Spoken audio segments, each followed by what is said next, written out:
My name is Professor Zuhaib Hassan and I'm your physics teacher. जी बेटा आज मैं second year physics के chapter number 12 के last lecture के साथ आपकी खिदमत में हाजिर हूँ. लास्ट टाइम हम एनर्जी स्टोर्ड इन कैपेसिटर कर चुके हैं. उसके बाद जो इसका लास्ट टॉपिक है it is charging and discharging of a capacitor. आइए आज के टॉपिक का आगाज करते हैं. जी बेटा जैसा कि मैंने आपको बताया कि आज का जो हमारा टॉपिक है it is charging and discharging of a capacitor, यानी कि कैपेसिटर किस तरह से चार्ज होता है और उसकी डिस्चार्जिंग किस तरह से होती है. जैसा कि आप जानते हैं कैपेसिटर एक चार्ज स्टोरिंग डिवाइस है, तो उसकी चार्जिंग और डिस्चार्जिंग किस तरह से होती है उसको हम देखने जा रहे हैं. जी इसके लिए जो हम सर्किट यूज करने वाले हैं it is RC series circuit. इसके नाम से पता चल रहा है कि इसके अंदर एक रेजिस्टर और एक कैपेसिटर सीरीज में कनेक्टेड होंगे with the help of a battery. Right बेटा, इसकी डेफिनेशन जो मैंने यहां लिखी हुई it is written as an electric circuit in which a resistor R and capacitor C are connected in series with a voltage source. यानी कि एक वोल्टेज सोर्स के साथ ये दोनों component resistor and capacitor series में कनेक्टेड हैं. सबसे पहले हम चार्जिंग को डिस्कस कर रहे थे कि कैपेसिटर चार्ज किस तरह से होता है. राइट, उसके लिए हम इसी आरसी सर्किट का इस्तेमाल करेंगे जिसकी डायग्राम मैंने यहाँ बनाई हुई है and this is circuit diagram. इस सर्किट डायग्राम के अंदर एक रेजिस्टर R, एक कैपेसिटर C जिसकी कैपेसिटेंस C है, वो इस बैटरी के साथ सीरीज में कनेक्टेड है. और इस सर्किट के तीन टर्मिनल्स आपको नजर आ रहे हैं. एक टर्मिनल स्विच का है, ये जो आपको कैपिटल S से रिप्रेजेंट किया जा रहा है, it is switch. And B एक टर्मिनल है और A एक टर्मिनल है. राइट, चार्जिंग के केस के अंदर हम इस स्विच को टर्मिनल A के साथ कनेक्ट कर देंगे जैसा कि आपको इस रेड स्विच के साथ, इस कनेक्शन के साथ आपको दिखाया गया. राइट, जैसे ही ये स्विच इस A टर्मिनल के साथ कनेक्ट होगा तो सर्किट कंप्लीट हो जाएगा और बैटरी इन दोनों रेजिस्टर और कैपेसिटर के साथ सीरीज में कनेक्ट हो जाएगी और इस बैटरी में से करंट निकलकर इनमें से पास थ्रू होना शुरू होगा. जैसे ही करंट यहां से गुजरेगा ये कैपेसिटर चार्ज होना शुरू हो जाएगा. और इसकी चार्जिंग कितनी जल्दी होगी इस चीज को हम कंट्रोल कर सकते हैं with the help of this resistor. अगर ये रेजिस्टर आप चेंज कर दें तो कैपेसिटर के चार्ज और डिस्चार्ज होने का टाइम भी क्या हो सकता है, चेंज हो सकता है. राइट, आपको पता है कि रेजिस्टर के ज्यादा करने से करंट भी क्या हो जाएगा, कम हो जाएगा. रेजिस्टेंस और करंट का आपस में रिलेशन इनवर्स है, यानी कि रेजिस्टर और जो करंट है आपस में इनवर्स रिलेशन में है.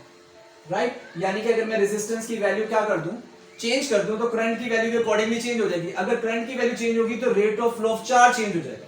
अगर rate of flow of charge change होगा तो इस कैपेसिटर के चार्ज और डिस्चार्ज होने का टाइम भी चेंज हो सकता है. तो आपके पास यहाँ ये रेजिस्टर जो है इस करंट को लिमिट करने के लिए इस्तेमाल किया जा रहा है कि एक हद से ज्यादा करंट यहां से पास थ्रू ना हो सके. इस आरसी सर्किट के अंदर ये कैपेसिटर इस केस के अंदर चार्ज हो रहा है और ये चार्ज किस तरह से हो रहा है, जब इसके अंदर मैक्सिमम चार्ज स्टोर होगा हम उस चार्ज को कहते हैं कि इक्विलिब्रियम चार्ज. वो जो इक्विलिब्रियम चार्ज है उसको हम Q नॉट से रिप्रेजेंट करते हैं और उस Q नॉट चार्ज को यहाँ Q naught is equal to CV naught से यहाँ रिप्रेजेंट किया गया. ये तमाम पॉइंट्स जो मैंने यहाँ लिखे हुए मैं आपके साथ इस सर्किट के अंदर डिस्कस कर चुका हूँ. जैसे ये करंट गुजरेगा ये कैपेसिटर चार्ज हो जाएगा. इसका जो मैक्सिमम चार्ज है it is Q not is equal to CV naught. V naught is the maximum potential difference जो कि कैपेसिटर के फुली चार्ज होने के बाद इसके टर्मिनल्स के अक्रॉस क्या होगा, ड्रॉप होगा. राइट बेटा, जी बेटा. इसके बाद यहां लिखा हुआ है the voltage across the plates of capacitor. Capacitor की प्लेट्स के ऊपर जो इंस्टेंटेनियस वोल्टेज है, यानी कि वक्त के किसी भी लम्हे पर जो वोल्टेज है ये मैक्सिमम वैल्यू नहीं है. वक्त के किसी भी लम्हे पर उसके अंदर जो स्टोर चार्ज है अगर वो स्मॉल q है और उसकी कैपेसिटेंस C है तो आपके पास V is the instantaneous voltage drop across the plates of a capacitor. यानी कि एक कैपेसिटर की प्लेट से क्रॉस इंस्टेंटेनियस वोल्टेज की वैल्यू कितनी ड्रॉप हो रही है, इन दैट केस ये वाला रिलेशन आप इस्तेमाल करेंगे. अब V के बारे में मैंने यहां लिखा हुआ है कि ये इंस्टेंटेनियस वैल्यू ऑफ वोल्टेज है. अब यहां टाइम कांस्टेंट क्या चीज है, आपको पता है कि ये जो कैपेसिटर ये इमीडिएटली तो फुल चार्ज नहीं हो जाएगा, इसको चार्ज होने में कुछ टाइम लगेगा. अब जो टाइम लगेगा उस टाइम को हम टाइम कांस्टेंट कहते हैं, लेकिन ये time constant fully charge capacitor के लिए नहीं है. टाइम कांस्टेंट की जो पहली डेफिनेशन लिखी हुई इट इज मैथमेटिकल डेफिनेशन जो इस तरह से रिप्रेजेंट की गई है the product of resistance R, कोई रेजिस्टेंस लगी हुई जिसकी वैल्यू R है और जो कैपेसिटर लगा हुआ उसकी कैपेसिटेंस C है, इन दोनों का प्रोडक्ट ले लिया जाए तो आपके पास वो टाइम कांस्टेंट के इक्वल है. राइट, तो ये आपके पास टाइम कांस्टेंट के इक्वल आ जाएगा. क्लियर, तो ये तो थी इसकी मैथमेटिकल डेफिनेशन. यहां से आपको नजर आ रहा है अगर रेजिस्टेंस की वैल्यू में बढ़ाता हूं तो टाइम की वैल्यू बढ़ जाती है, अगर मैं रेजिस्टेंस की वैल्यू कम करता हूं तो टाइम की वैल्यू कम हो जाती है, अगर मैं कैपेसिटेंस की वैल्यू बढ़ाता हूं तो आपके पास टाइम कांस्टेंट की वैल्यू बढ़ जाती है और कैपेसिटेंस की वैल्यू कम करूं तो टाइम कांस्टेंट की वैल्यू कम हो जाती है. It means time constant in दोनों पैरामीटर्स के साथ डायरेक्ट रिलेशन में है और इन दोनों पैरामीटर के प्रोडक्ट के बराबर है. राइट बेटा, अब एक चीज याद रखिए कि टाइम कांस्टेंट एक्चुअली कौन सा टाइम है, ये कैपेसिटर के फुल चार्ज होने का टाइम नहीं है, ये कैपेसिटर के अंदर स्टोर होने वाले इक्विलिब्रियम चार्ज के 63% चार्ज स्टोर होने का टाइम. राइट, तो इसकी एक और थ्योरेटिकल डेफिनेशन जो यहाँ की जा सकती है ये कुछ इस तरह से है, the time required by the capacitor to deposit 0.63 times the equilibrium charge Q naught. Now what is equilibrium charge? Equilibrium charge वो चार्ज है जो कि कैपेसिटर को फुली चार्ज कर देगा। तो उसके फुल चार्ज का 63% जब उस कैपेसिटर में स्टोर हो जाएगा तो उस 63% चार्ज के स्टोर होने में जो टाइम लगेगा that time will be time constant. जी Q ये वो चार्ज है जो कि 63% ऑफ द इक्विलिब्रियम चार्ज होगा। तो इसको मैंने ऐसे रिप्रेजेंट किया हुआ Q is equal to 0.63 Q not. Q naught is the equilibrium charge. अब इसी चीज को हम ग्राफिकली देख लेते हैं कि चार्जिंग के केस में ग्राफिकली इस चार्ज को हम किस तरह से रिप्रेजेंट करेंगे और इतना चार्ज स्टोर होने में जो टाइम लगेगा that will be time constant, जिसको मैंने अभी यहाँ रिप्रेजेंट किया और इसका सिंबल है टॉ और tau is equal to RC and this is its mathematical definition. जी बेटा अब हम इसी ग्राफिकल एक्सप्लेनेशन की तरफ आ जाते हैं। चलो यहाँ आपके सामने एक ग्राफ दिखाया गया है जो ग्राफ Q यानी कि चार्ज जो कि उस कैपेसिटर के अंदर स्टोर हो रहा है और टाइम T जो टाइम उसको लग रहा है स्टोर करने में उन दोनों के दरमियान है, राइट। तो ये आपके पास दो कैपेसिटर्स हैं, ये एक कैपेसिटर का नहीं बल्कि दो डिफरेंट कैपेसिटर्स का ये ग्राफ है जिसके अंदर आपको ये नजर आ रहा है Q naught is the equilibrium charge जो कि दोनों के अंदर स्टोर हो सकता है, राइट। CV नॉट और ये इक्विलिब्रियम चार्ज की लाइन है और ये जो रेड लाइन आपको शो की जा रही है ये एक कैपेसिटर की है और ये जो ब्लू लाइन है ये आपके पास दूसरे कैपेसिटर की है। अगर मैं यहाँ इसका 63% ऑफ द चार्ज निकालूं तो ये कुछ यहाँ करके ये पॉइंट मैंने इमेजिन किया हुआ है कि ये 0.63 ऑफ द इक्विलिब्रियम चार्ज है Q नॉट, 0.63 Q नॉट की इक्वल है। यहाँ से अगर मैं एक लाइन ड्रॉ करूं तो ये दोनों ग्राफ्स को एक सर्टेन पॉइंट पर इंटरसेक्ट करेगा, राइट। उस पॉइंट से अगर मैं नीचे की तरफ लाइन ड्रॉ करूं तो मुझे वहां टाइम मिल जाएगा जो कि 63% of the equilibrium charge store करने में उसको लग रहा है। तो आपको साफ नजर आ रहा है कि जो रेड वाला ग्राफ है इसके अंदर कम टाइम लग रहा है यानी कि इसका जो RC है वो स्मॉल है और ये जो ब्लू वाली लाइन है इसका RC लार्ज है, इसको ज्यादा टाइम लग रहा है 63% of the equilibrium charge store करने में, राइट। तो अब इस ग्राफ से मुझे आइडिया हो रहा है कि ये दो डिफरेंट कैपेसिटर्स हैं, एक का टॉ यानी कि RC लार्ज है और एक का टॉ यानी कि RC स्मॉल है, यानी कि वो जल्दी से इक्विलिब्रियम चार्ज का 63% स्टोर कर लेगा अपने अंदर, राइट। अब ये जो ग्राफ ये लीनियर नहीं है, ये एक एक्सपोनेंशियल फंक्शन को फॉलो कर रहा है जो कि बुक में रिप्रेजेंट नहीं किया गया, लेकिन मैंने आपकी सहूलियत के लिए यहाँ उस एक्सपोनेंशियल फंक्शन को रिप्रेजेंट किया हुआ है। That is written as Vc is equal to V naught 1 minus e raised to power minus t over RC। Ji Vc वो वोल्टेज है जो कि कैपेसिटर की प्लेट्स के अक्रॉस क्या होगा, ड्रॉप होगा। V नॉट वो वोल्टेज ड्रॉप है जो कि इक्विलिब्रियम चार्ज के ऊपर ड्रॉप होगा। 1 minus e raised to power minus t over RC, यहाँ जो t है ये रियल टाइम है जो कि स्पेंड हो रहा है, गुजर रहा है।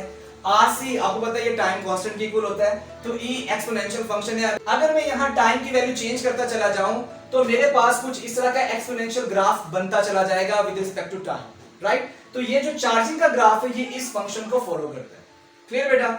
अब इसको इंशाल्लाह मैं किसी और क्लास में इसको डिटेल में एक्सप्लेन करूंगा, तो वरना क्लास बहुत ज्यादा लंबी हो जाएगी, राइट।